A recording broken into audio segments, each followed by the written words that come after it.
Bonjour et bienvenue, voici notre tour d'horizon économique, géopolitique, sanitaire et boursier. Nous sommes le lundi 4 octobre et pour comprendre comment tourne la planète finance, c'est sur la bourse au quotidien et nulle part ailleurs. Et l'épisode du jour s'intitulera Cherche-t-il à savoir jusqu'où ils peuvent aller pour nous énerver? Ouais, les sujets d'agacement sont assez nombreux.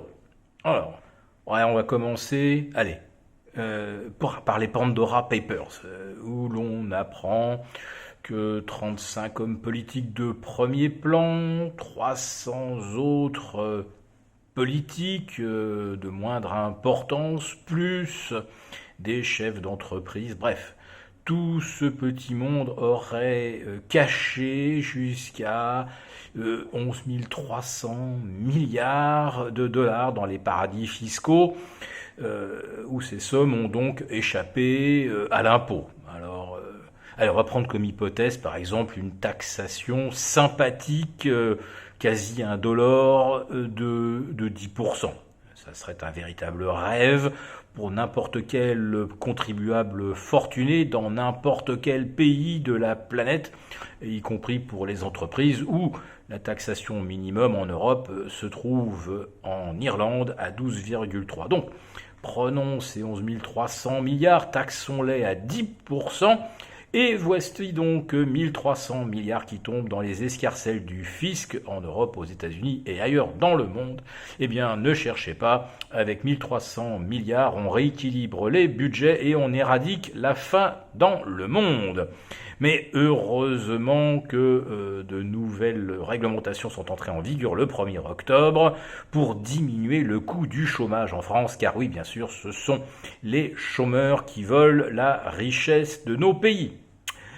Bien, deuxième sujet d'agacement, eh bien, après Robert Kaplan, Eric Rosengren, qui aurait spéculé le plus légalement du monde, bien sûr, en faisant des opérations boursières juteuses en mode ça gagne à tous les coups, oui, ils ont dû démissionner pour ne pas égratigner l'image de la Fed auprès de ses admirateurs. Eh bien, on apprend maintenant que c'est le vice-président de la Fed, Richard Clarida, qui aurait tourné pour 5 millions de dollars de papier avant une déclaration de première importance de Jérôme Powell fin février dernier. Il aurait donc probablement vendu avant que la Fed reconnaisse que les choses allaient mal, avant de tout racheter, on imagine, avant que la Fed nous dise que ça allait aller mieux. Voilà.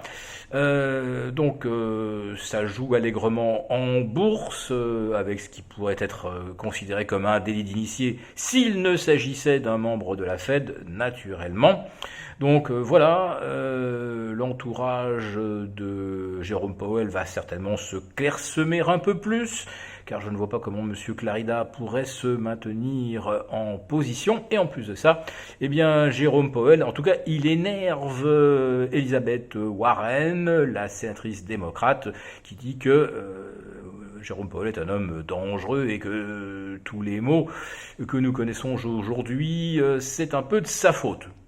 Pas complètement faux non plus, puisque Jérôme Powell et ses collègues alimentent une bulle des actifs financiers sur lesquels ils spéculent. Pardonnez l'expression, elle vient du milieu boursier, ils spéculent comme des gorées. Voilà, donc ça c'était le deuxième sujet d'agacement. Le troisième, c'est peut-être cette séance de vendredi, la première du quatrième trimestre, qui a vu le CAC 40 perdre 1,5% dès l'ouverture, un gap de moins 100 points. Pouh, on n'avait pas vu ça depuis très très longtemps. D'ailleurs pas une seule fois cette année. Le CAC avait toujours commencé le mois soit stable, soit en légère hausse, là moins 1,5. Puis derrière, hop, reprise en V intraday, et on finit à l'équilibre. Youpi, bravo.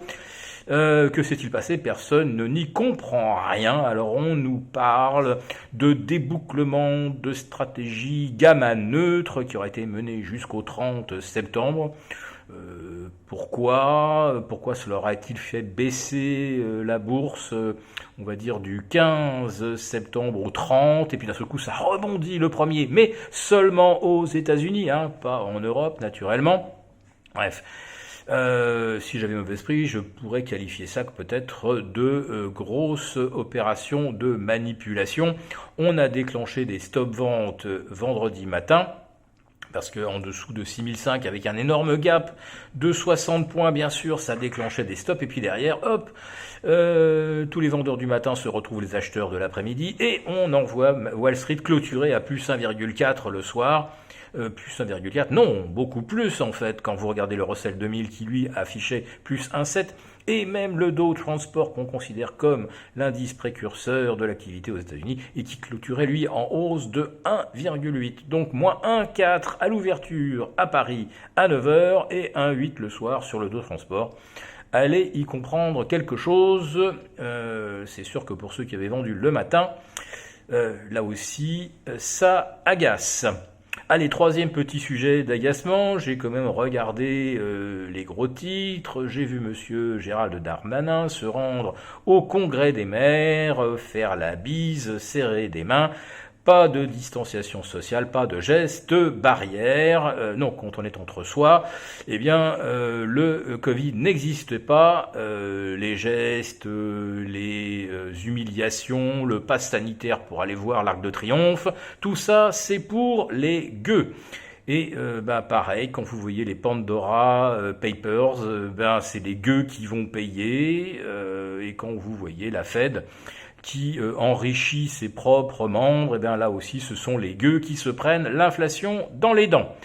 Voilà, bon j'arrête là parce qu'effectivement je suis un petit peu énervé, j'espère que ça ne va pas vous plomber votre début de semaine, mais si cette vidéo vous a plu, n'hésitez pas à nous mettre un pouce, on vous retrouve demain pour le live avec nos abonnés des affranchis. À bientôt.